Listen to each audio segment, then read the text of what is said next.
मैं जांगल देश के नाम से प्रसिद्ध बीकानेर बोल रहा हूँ। राव बीकाजी महाराज द्वारा मेरी स्थापना 1477 में की गई थी। मेरे बीकानेर की भजिया, बीकाजी नमकीन व मिठाइयाँ पूरे भारत में लोकप्रिय हैं। मेरे अंदर स्थित है जूनागढ़ का किला, जिसे मेरे यहाँ के महाराज राय सिंह ने बनवाया था। इसमें मैं आपको ऐसी ऐसी चीजें दिखाऊंगा कि आप मेरे प्रति मोहित हो जाएंगे। इस किले की सुंदरता में मेरे अंदर मैंने बहुत कुछ समेटा हुआ है। और मेरे ही अंदर स्थित है मां करणी का मंदिर, जहां 25,000 से ज्यादा चूहों के मंदिर में निवास करने के कारण मेरा यह मंदिर चूहों की देवी के नाम से जाना जाता है। इसका इतिहास भी मैं आपको बताने वाला हूं। मेरे इस प्राचीन और विशाल संस्कृति वाले शहर में आपको 16वीं शताब्दी की इमारतें और अलंकृत वास्तुकला की झलक भी देखने को मिल जाएगी। मैं दुनिया के पर्यटकों के लिए छुट्टियां मनाने के लिए सबसे ज्यादा आकर्षित करने वाले स्थानों में से एक हूं। युद्ध की समृद्ध विरासत, स्थानीय बाजार, थार रेगिस्तान, सांस्कृतिक स्थल और हड़प्पा सभ्यता की संस्कृति का अनुभव बीकानेर में किया जा सकता है। मैं बीकानेर नई दिल्ली से 425 किलोमीटर, जयपुर से 135 किलोमीटर और ब्लू सिटी जोधपुर से 250 किलोमीटर की दूरी पर बसा हुआ हूँ। मेरे पड़ोसी जिले मुख्यतः श्री गंगानगर, हनुमानगढ़, चूरू, नागौर, जोधपुर, जैसलमेर और 168 किलोमीटर की सीमा हमारे पड़ोसी दुश्मन देश से जुड़ा हुआ हूँ। राव जोधा के पुत्र राव बीका ने मां करणी के आशीर्वाद से 1488 में मेरी नींव रखी थी और मेरे इस सुंदर शहर को बसाकर इसको अपनी राजधानी बनाया था। 30,247 किलोमीटर में फैलाव के साथ में राजस्थान का दूसरा सबसे बड़ा जिला हूं। मैं मुख्यतः 8 तहसीलों से मिलकर बना हुआ हूं। वहीं 2011 की जनगणना के अनुसार मेरे अंदर 23,63,937 की जनसंख्या निवास करती है। मेरे शहर को मेरे यहाँ का डेजर्ट ऊँटों की सफारी, लंबी लंबी मूछों वाले मेरे रंग बिरंगे लोग, मेरे यहाँ की संस्कृति देश विदेश में मेरी ख्याति स्थापित करती है। मैं एक बहुत ही रंगीन शहर हूँ, जो अपने सौंदर्य और सुंदरता को अपने आप में समेटे हुए है। मेरे यहाँ की विश्व प्रसिद्ध हवेलियाँ, किले, पैलेस दुनिया भर के लोगों को अपनी ओर आकर्षित करते हैं। इसलिए तो मुझे पर्यटकों का गढ़ माना जाता है। मेरा इतिहास काफी ऐतिहासिक और वीरतापूर्ण रहा है।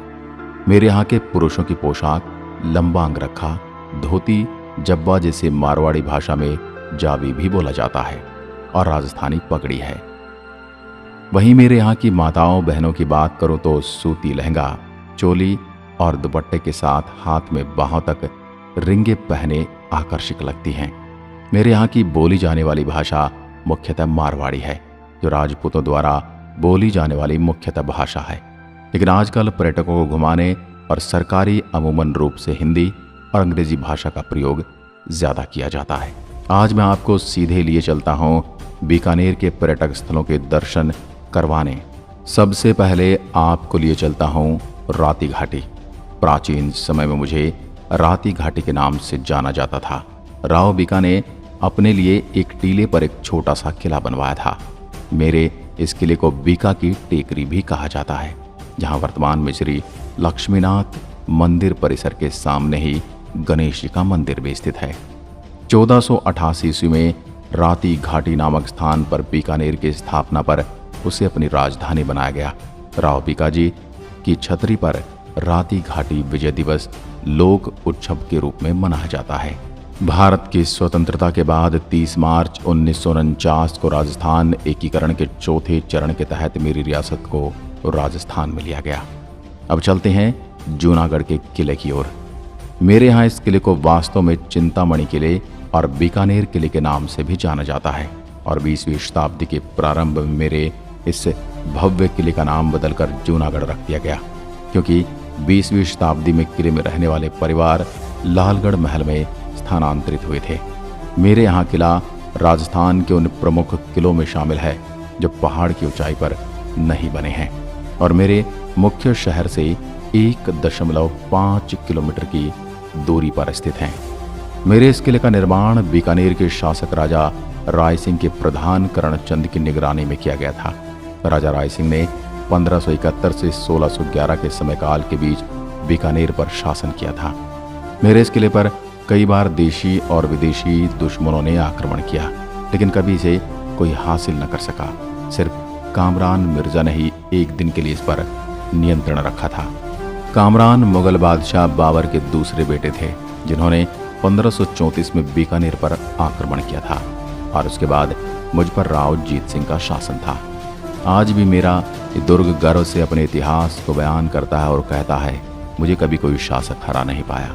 कहते हैं कि इतिहास में सिर्फ एक बार किसी गैर शासक द्वारा इस भव्य किले पर कब्जा किए जाने के प्रयास का जिक्र होता है। कहा जाता है कि मुगल शासक कामरान जूनागढ़ की गद्दी हथियाने और किले पर फतह करने में कामयाब हो गया था, लेकिन 24 घंटे के अंदर उसे सिंहासन छोड़ना पड़ा। इसके अलावा कहीं कोई उल्लेख नहीं मिलता कि जूनागढ़ को किसी शासक ने फतह किया हो। बरसात को तरसते रेगिस्तानी राजस्थान, खासतौर पर उस पुराने दौर में जब बारिश राजस्थान के लिए त्यौहार होती थी, उस दौर में राजस्थान के शाही किलों में बादल महल बनाकर बरसात का एहसास राजा महाराज किया करते थे। इसलिए मैं जूनागढ़ किला खास तौर पर बने बादल महल के लिए काफ़ी चर्चित हूँ। मेरे दुर्ग परिसर में खासी ऊंचाई पर बने इस भव्य महल को किले में सबसे ऊंची जगह पर स्थित होने के कारण बादल महल कहा जाता है। मेरे महल में पहुंचकर वाकई लगता है जैसे आप आसमान के किसी बादल पर आ गए हों।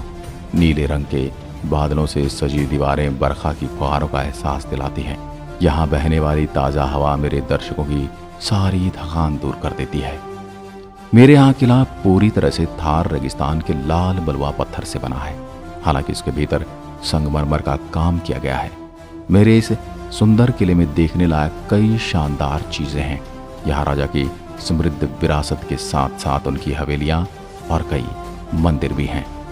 5.28 एकड़ में फैले मेरे इस किले के परिसर में महल, मंदिर और रंगमंच बने हैं। मेरी ये इमारतें उस समय की मिश्रित वास्तुशिल्प कला को दर्शाती हैं। यहाँ के कुछ महलों में बादल महल सहित गंगा महल, फूल महल आदि शामिल हैं। मेरे इस किले में एक संग्रहालय भी है। इसमें ऐतिहासिक महत्व के कपड़े, चित्र, हथियार, पहले विश्व युद्ध के बाईप्लेन आदि भी हैं, जो सैलानियों के लिए राजस्थान के खास आकर्षणों में से एक हैं। यहाँ आपको संस्कृत और फारसी में लिखी गई कई पांडुलिपियां भी मिल जाती हैं। मेरे कुछ इतिहासकारों के अनुसार इस दुर्ग में पाए जाने की नींव 30 जनवरी 1589 को गुरुवार के दिन डाली गई थी और आधारशिला 17 फरवरी 1589 को रखी गई। इसका निर्माण 17 जनवरी 1594 गुरुवार को पूरा हुआ। स्थापत्य, पुरातत्व एवं ऐतिहासिक दृष्टि से महत्वपूर्ण इस किले के निर्माण में तुर्की की शैली अपनाई गई। इसमें दीवारें अंदर की तरफ झुकी हुई होती हैं। दुर्ग में निर्मित महल में दिल्ली, आगरा व लाहौर स्थित महलों की भी झलक मिलती है। मेरा यह दुर्ग चतुर्कोणीय होने के साथ साथ औसतन 40 फीट ऊंचाई तक के 37 बुर्ज हैं, जो चारों तरफ से दीवारों से घिरे हैं। इस दुर्ग में 2 प्रवेश द्वार हैं, कर्णपोल व चांदपोल। कर्णपोल पूर्व दिशा में बनी है, इसमें 4 द्वार हैं, तथा चांदपोल पश्चिम दिशा में बनी है, जो एकमात्र ध्रुव पोल से संरक्षित है। सभी पोलों या दरवाजों का नामकरण मेरे शाही परिवार के प्रमुख शासकों एवं राजकुमार के नाम पर किया गया है। इनमें से कई पोल ऐसे हैं जो दुर्ग को संरक्षित करती हैं। पुराने जमाने में भी युद्ध तब तक जीता हुआ नहीं माना जाता था जब तक कि वहां के दुर्ग पर विजय प्राप्त न कर ली जाए। मेरे किले की मजबूती देखते ही बनती है। दुर्ग में प्रवेश करने के लिए दरवाजे की पोलों को अपने कब्जे में लेना होता था। पोलों के दरवाजे बहुत ही भारी एवं मजबूत लकड़ी के बने हुए हैं। इसमें ठोस लोहे की भालेनुमा कीलें लगी हुई हैं। करणी माता मंदिर, देशनोक। मेरे देशनोक शहर में विराजित करणी माता की मुझ पर अपार कृपा बनी हुई है। मेरी माँ का यह मंदिर जग प्रसिद्ध मंदिरों में से एक मंदिर है। मेरे जिले का यह स्थान यहाँ रहने वाले चूहों की घनी आबादी के लिए जाना जाता है। यहाँ की यहाँ एक मंदिर देवी दुर्ग के अवतारों में से करणी माता को समर्पित है। मेरा यह भव्य स्थान मेरे मुख्य शहर से 30 किलोमीटर दक्षिण दिशा में देशनोक में स्थित है। माँ के इस मंदिर का निर्माण मेरे शासक महाराजा गंगा सिंह ने राजपूत शैली में लगभग 15 से 20वीं सदी में करवाया था। मेरे इन्हीं शासक ने चांदी के दरवाजे भी बनवाए थे। करणी माता का जन्म मेरे यहाँ के चारण कुल में हुआ था। मंदिर मुख्यतः सफेद चूहों के लिए प्रसिद्ध है। इन चूहों को काबा कहा जाता है। इस पवित्र मंदिर में लगभग 25,000 चूहे रहते हैं। मंदिर के मुख्य द्वार पर संगमरमर पर नक्काशी को भी विशेष रूप से देखने के योग्य बनाया गया है। चांदी के किवाड़, सोने के छत्र और चूहों के प्रसाद के लिए यहाँ रखी चांदी की बड़ी परात भी देखने लायक है। मेरे यहाँ आने वाले श्रद्धालुओं का मत है कि करणी देवी साक्षात माँ जगदम्बा की अवतार थी। अब से लगभग 650 वर्ष पूर्व जिस स्थान पर यह भव्य मंदिर है, वहाँ एक गुफा में रहकर माँ अपने इष्ट देव की पूजा अर्चना किया करती थी। यह गुफा आज भी मंदिर परिसर में स्थित है। माँ के ज्योतिर्लिंग होने पर इनकी इच्छानुसार इनकी मूर्ति की इस गुफा में स्थापना की गई। माँ करणी के आशीर्वाद से ही मेरे और जोधपुर राज्य की स्थापना हुई थी। मेरी माँ के संगमरमर से बने इस मंदिर की भव्यता देखते ही बनती है। मुख्य दरवाजा पार कर मंदिर के अंदर पहुंचते ही चूहों की धमा चौकड़ी देखा अचंभित रह जाएंगे। चूहों की बहुतायत का अंदाजा इसी बात से लगाया जा सकता है कि पैदल चलने के लिए अपना अगला कदम उठाकर नहीं बल्कि जमीन पर घसीटते हुए आगे रखना होता है। मंदिर प्रांगण में मौजूद चूहे श्रद्धालुओं के शरीर पर कूद फांद करते हैं, लेकिन किसी को कोई नुकसान नहीं पहुंचाते। चील, गिद्ध और दूसरे जानवरों से इन चूहों की रक्षा के लिए मंदिर में खुले स्थान पर बारीक जाली लगी हुई है। इन चूहों की उपस्थिति की वजह से ही श्री करणी मंदिर का यह मंदिर चूहों की देवी के नाम से विख्यात है। इसी मान्यता है कि किसी श्रद्धालु को यदि यहाँ सफ़ेद चूहे के दर्शन होते हैं तो इसे शुभ माना जाता है। और सुबह 5 बजे मंगला आरती और साय 7 बजे आरती के समय चूहे का जुलूस तो देखने लायक होता है। अब आप जब भी यहाँ आते हैं तो ये नज़ारा आप ज़रूर देखें। कैमल फेस्टिवल यानी ऊँटों का त्यौहार। मेरे यहाँ ऊँट महोत्सव बहुत ही धूमधाम से मनाया जाता है। यह उत्सव थार रेगिस्तान की आकर्षित रेत पर मनाया जाता है, जो कि पर्यटकों को बहुत अधिक आकर्षित करता है। और यह मेरे द्वारा नहीं बल्कि राजस्थान राज्य के पर्यटन विभाग द्वारा आयोजित किया जाता है। मेरा त्यौहार यहाँ के सबसे अद्भुत और आकर्षक दिखने वाले ऊँटों को समर्पित किया जाता है। यह उत्सव साल में एक बार किया जाता है, जिसमें राजस्थान राज्य की सुंदरता और रंगीन संस्कृति महिमा के दर्शन किए जाते हैं।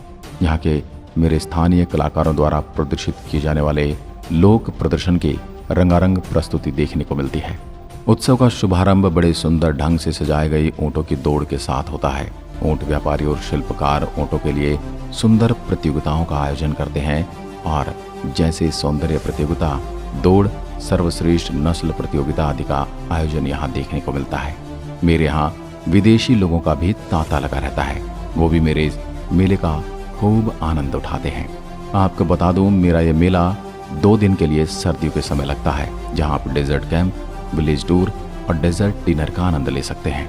अब आप कैमल सवारी करके थक गए होंगे। अब मेरे मीठे और तीखे पकवानों का स्वाद भी चखा देता हूँ। मेरे यहाँ आप सबसे पसंदीदा फूड, नमकीन, भुजिया और पापड़ गठिया टेस्ट करने का आनंद ले सकते हैं, जो यहाँ के मेरे बीकानेर नाम से दुनिया भर में विख्यात है। जो भी कचौरी, समोसा, गट्टे की सब्जी, दाल बाटी, चूरमा, खट्टा, पकौड़ी के साथ साथ घेवर और रबड़ी मेरे यहाँ बड़े प्रसिद्ध पकवान हैं। आप जब भी यहाँ आए इनका आनंद जरूर लें।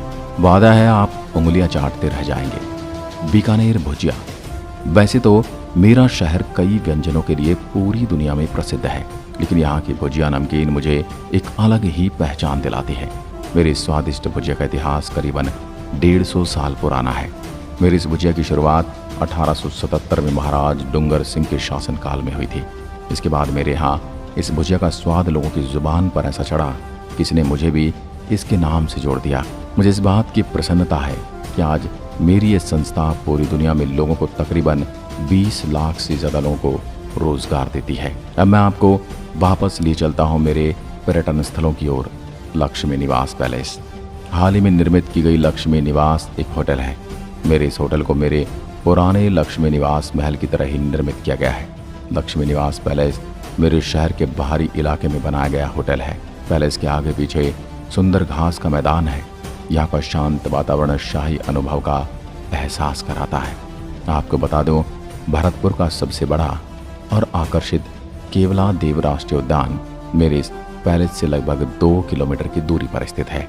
मेरे इस होटल के मैदान में आपको पक्षियों की लगभग 100 प्रजातियां देखने को मिल जाएंगी। गंगा सिंह संग्रहालय। मेरे बीकानेर शहर में एक प्रसिद्ध संग्रहालय है। यह संग्रहालय हड़प्पा सभ्यता और गुप्त काल के प्रारंभिक दौर के पुरातात्विक निष्कर्षों का विस्तृत संग्रह समेटे हुए हैं। संग्रहालय को मेरे यहाँ के तत्कालीन महाराजा गंगा सिंह ने निर्मित करवाया था। गंगा सिंह संग्रहालय में विभिन्न खंडों में चित्रकला, टेराकोटा, शिल्पकालीन, मिट्टी के बर्तन, सिक्के और प्राचीन राजपूत हथियार चित्रित हैं। इस संग्रहालय की सबसे प्रमुख बात ऊंट की खाल और शहजादे सलीम के रेशम रोब के ऊपर सोने के पत्तों की पेंटिंग है, जिसे आप देखना ना भूलें। शिवबाड़ी मंदिर, यह मेरा एक धार्मिक स्थल है। मेरे यहाँ मुख्य शहर से स्थान की दूरी लगभग 6 किलोमीटर है। शिवबाड़ी मंदिर लाल बलुआ पत्थर से निर्मित किया गया है। यह मंदिर भगवान भोलेनाथ को समर्पित है। मंदिर में भगवान शिव के परम भक्त और उनकी सवारी नंदी महाराज की एक मनमोहक छाया चित्र प्रदर्शित की गई है, जो कि शिवलिंग के सामने है और पर्यटकों के मन को मोहित करती है। मंदिर में भगवान श्री कृष्ण और गोपियों की मूर्तियां भी स्थापित हैं। यह मंदिर राजस्थानी कला और स्थापत्य कला को प्रस्तुत करता है। आप यहाँ आकर मत्था जरूर टेकें। अब मैं आपको लिए चलता हूँ सीधा रामपुरिया हवेली। रामपुरिया हवेली, यह मेरे शहर में अपनी सुंदरता के लिए जानी जाने वाली रामपुरिया हवेली मेरे शहर की शान है। इस हवेली का निर्माण मेरे एक स्थानीय रामपुरिया नामक व्यापारी ने करवाया था और उन्हीं के नाम से इस हवेली का नाम भी रखा गया। यह हवेली सौंदर्य शास्त्र और कलाकृति की एक अनूठी मिसाल है, जो अपने रूप में आपको अपनी ओर आकर्षित करती है। आप इसे भी जरूर विजिट करें। श्री लक्ष्मीनाथ मंदिर, मेरे शहर का श्री लक्ष्मीनाथ मंदिर यहाँ के पुराने शहरों में से एक है। यह मंदिर भगवान विष्णु और देवी लक्ष्मी को समर्पित है और एक पावन स्थल है। यहाँ के सबसे लोकप्रिय त्योहार निर्जला एकादशी, जन्माष्टमी, गीता जयंती, दिवाली और रामनवमी हैं। मंदिर में स्थापित मूर्तियों को चांदी के नाजुक और जटिल कलाकृतियों के लिए जाना जाता है। कोडमदेश्वर मंदिर, राव बीकाजी, जो कि मेरे शहर के निर्माता थे, इन्होंने एक सुंदर इमारत का निर्माण करवाया था, जिसे कोडमदेश्वर मंदिर कहा जाता है और यह स्थान बीकानेर के सबसे अच्छे दर्शनीय स्थलों में प्रसिद्ध है। कोडमदेश्वर मंदिर अपने सुंदर संरचनाओं के लिए प्रसिद्ध है। यह मंदिर भैरव जी महाराज को समर्पित है, जो कि भगवान शिव का ही रूप है। भगवान भैरवनाथ जी की एक मूर्ति मंदिर में स्थापित है, जो कि संगमरमर के फर्श से चारों तरफ से घिरी हुई है। यहाँ भरने वाला भद्रपाद मेला लोगों में काफी लोकप्रिय है। गजनेर वन्यजीव अभ्यारण्य, मैं आपको लिए चलता हूँ मेरे शहर से लगभग 32 किलोमीटर की दूरी पर स्थित गजनेर वन्यजीव अभ्यारण्य। मेरे इस अभ्यारण्य में जंगली सुअर, काला हिरन, नीलगाय के अलावा अन्य कई प्रजातियों के जानवर देखने को मिल जाएंगे। गजनेर वन्यजीव अभ्यारण्य में पक्षियों की भारी तादाद में आबादी देखने लायक होती है। मेरा यह अभ्यारण्य एक समय महाराज और यहाँ के शासक परिवारों के लिए शिकार का स्थान हुआ करता था, लेकिन अब इसे वन्यजीव अभ्यारण्य के रूप में विस्तृत किया गया है और अब यहाँ वनस्पतियों और जीवों के संरक्षण के लिए प्रयोग में लाया जाता है। आप पर्यटक गजनेर वन्यजीव अभ्यारण्य में सफारी का आनंद उठा सकते हैं और विभिन्न प्रजातियों के प्रवासी पक्षियों को आप यहाँ देख सकते हैं। गजनेर वन्यजीव अभ्यारण्य में पाए जाने वाले महत्वपूर्ण वन्यजीव प्राणियों में नीले बैग मृग, भारतीय खरगोश, जंगली सुअर, हिरण के अलावा भी अन्य जानवर इस अभ्यारण्य की शोभा बढ़ा रहे हैं। देवीकुंड सागर, मेरा स्थान भी मेरे यहाँ के मुख्य स्थानों में से एक है। ये शहर के पूर्व में 8 किलोमीटर की दूरी पर स्थित एक लोकप्रिय स्थान है। मेरे महाराज राव बीकाजी के बड़े पोते का यहीं पर अंतिम संस्कार किया गया था। यह प्रदर्शनी यहाँ प्रदर्शित की गई वास्तु प्रतिभाएं वास्तविक हैं, जो कि पर्यटकों के बीच आकर्षण का केंद्र है। सूरत सिंह जी का सोनोटैफ पूरी तरह से सफेद पत्थरों का बनाया गया है, जो कि यहाँ के सौंदर्य का प्रतीक है। हर तरफ सुंदर पेंटिंग बनाई गई है। यहाँ आपको जलाशय भी देखने को मिल जाएगा। ऊंट अनुसंधान केंद्र, मेरे यहाँ में स्थित एक बहुत ही सुंदर जगह है, जिसे राष्ट्रीय ऊंट अनुसंधान केंद्र के प्रमुख पर्यटन स्थलों के रूप में जाना जाता है। यहाँ 3 अलग अलग नस्लों के कम से कम 230 ऊंट हैं। केंद्र में ऊंट सवारी, सफारी, वीडियो तथा फोटोग्राफी करने की सुविधाएं उपलब्ध हैं। ऊंट मिल्क पार्लर एक विशेष आकर्षण है, क्योंकि यहाँ पर अनूठे मूल्य संवर्धित दुग्ध उत्पाद जैसे आइसक्रीम, गर्म तथा ठंडे पेय पदार्थों का संग्रह है। प्रतिवर्ष हजारों विदेशी एवं भारतीय पर्यटक मेरे इस केंद्र का भ्रमण करने आते हैं। भांडासर जैन मंदिर, मेरे जिले के जैन समुदाय के 2 प्रसिद्ध जैन मंदिरों में से एक इस मंदिर में घूमने जाने के लिए पर्यटकों की पहली पसंद है। मेरा यह मंदिर पीले पत्थरों की नक्काशी और दर्शनीय चित्रों के साथ सुशोभित है। मंदिर के आंतरिक भाग के स्तंभों और दीवारों पर बने चित्र इस मंदिर की सुंदरता को परिभाषित करते हैं। दीवारों पर 24 जैन शिक्षकों को चित्रित किया गया है। इस मंदिर की 3 मंजिला इमारत में पहली मंजिल पर देवताओं की संतानों के लघु चित्रों में रखा गया है। सबसे ऊपरी मंजिल में पर्यटकों को शहर का सुंदर दृश्य दिखाई देता है। यह मंदिर 16वीं शताब्दी के दौरान एक भंडसा ओसवाल नामक एक व्यापारी ने बनवाया था। आप यहाँ भी दर्शन का आनंद ले सकते हैं। लालगढ़ पैलेस। मेरे इस सुंदर महल का निर्माण महाराज गंगा सिंह की आज्ञा अनुसार 20वीं शताब्दी के दौरान करवाया गया था, लेकिन वर्तमान में मेरे इस महल को एक होटल के रूप में बदल दिया गया है। महल में राजपूताना अंदाज में बनी भव्य डिजाइनों के साथ साथ सुरुचिपूर्ण आंतरिक सजावट देखने लायक नज़ारा बनाती है। पर्यटकों को आने के लिए बड़े ही सुंदर और प्रसन्नता का अनुभव कराती है। मेरे इस पैलेस में एक संग्रहालय भी निर्मित किया गया है जो गंगा निवास के अंदर बना है। मेरे शहर के कला स्कूलों से जुड़े लघु चित्रों को भी आप यहाँ देख सकते हैं। इस महल में एक पुस्तकालय भी स्थापित है जिसमें चर्म पत्र, सोने, चांदी और तांबे की पट्टियों पर संस्कृत भाषा में मुद्रित पांडुलिपियों का आप एक बड़ा संग्रह देख सकते हैं। हड़प्पा सभ्यता की संस्कृति, गुप्तकाल और कुषाण वंश से संबंधित कलाकृति को भी यहाँ संरक्षित करके रखा गया है। गजनेर पैलेस, बीकानेर। मेरे यहाँ के महाराज गंगा सिंह जी द्वारा निर्मित गजनेर पैलेस का उपयोग प्राचीन काल में शिकार और अवकाश बिताने के लिए एक लॉज के रूप में किया जाता था। अब जब भी इस पैलेस में शिरकत करें तो गजनेर पैलेस की बनी मूर्तियाँ, स्क्रीन, झरोखे और लाल बलुआ पत्थर से बनी शिल्प कौशल की एक उत्कृष्ट उदाहरण आपको देखने को मिलेगी। मेरे राजस्थान के विभिन्न दर्शनीय स्थलों में शुमार यह एक लोकप्रिय स्थान है जो कि एक झील के किनारे पर स्थित है। यहाँ पर एक घना जंगल भी है जो पर्यटकों को अपनी ओर आकर्षित करता है। मेरा बीकानेर एक ऐसा शहर है जहाँ की ग्रीष्मकालीन गर्म और आर्द्र होते हैं। वहीं गर्मियों की अगर मैं बात करूँ तो सर्दियाँ सर्द होती हैं। लेकिन मेरी यात्रा करने अगर आप आ रहे हैं तो सबसे अच्छा और आपके लिए अनुकूल समय अक्टूबर और मार्च है। और यहाँ पधारने के लिए आप फ्लाइट, ट्रेन और बस में से किसी भी साधन का चुनाव कर सकते हैं। अगर आप प्लेन से आ रहे हैं तो आपको जोधपुर हवाई अड्डे पर उतरना होगा और यहाँ से आप 251 किलोमीटर टैक्सी या बस से आ सकते हैं। यदि आप ट्रेन से आ रहे हैं तो बीकानेर जंक्शन और लालगढ़ रेलवे स्टेशन के बीच की दूरी लगभग 6 किलोमीटर है। ये दोनों स्टेशन मेरे शहर को भारत के प्रमुख शहरों जैसे दिल्ली, पंजाब, जोधपुर, हैदराबाद, मुंबई, कोलकाता और अहमदाबाद और गुवाहाटी से जोड़ते हैं। आप आसानी से यहाँ तक आ सकते हैं। मैं आपका बीकानेर आपकी बाट जोड़ रहा हूँ। मैं विश्वास के साथ कहता हूँ आप मेरी आत्मकथा ज़रूर पसंद आई होगी, तो मुझे एक लाइक ज़रूर कीजिए और अपने दोस्तों के साथ शेयर भी कीजिए। ऐसे ही पुराने राजस्थान की आत्मकथाएं देखने और भारत के भिन्न भिन्न शहरों के बारे में जानकारी प्राप्त करने के लिए मेरे चैनल को सब्सक्राइब ज़रूर करें। धन्यवाद। जय हिंद, जय भारत।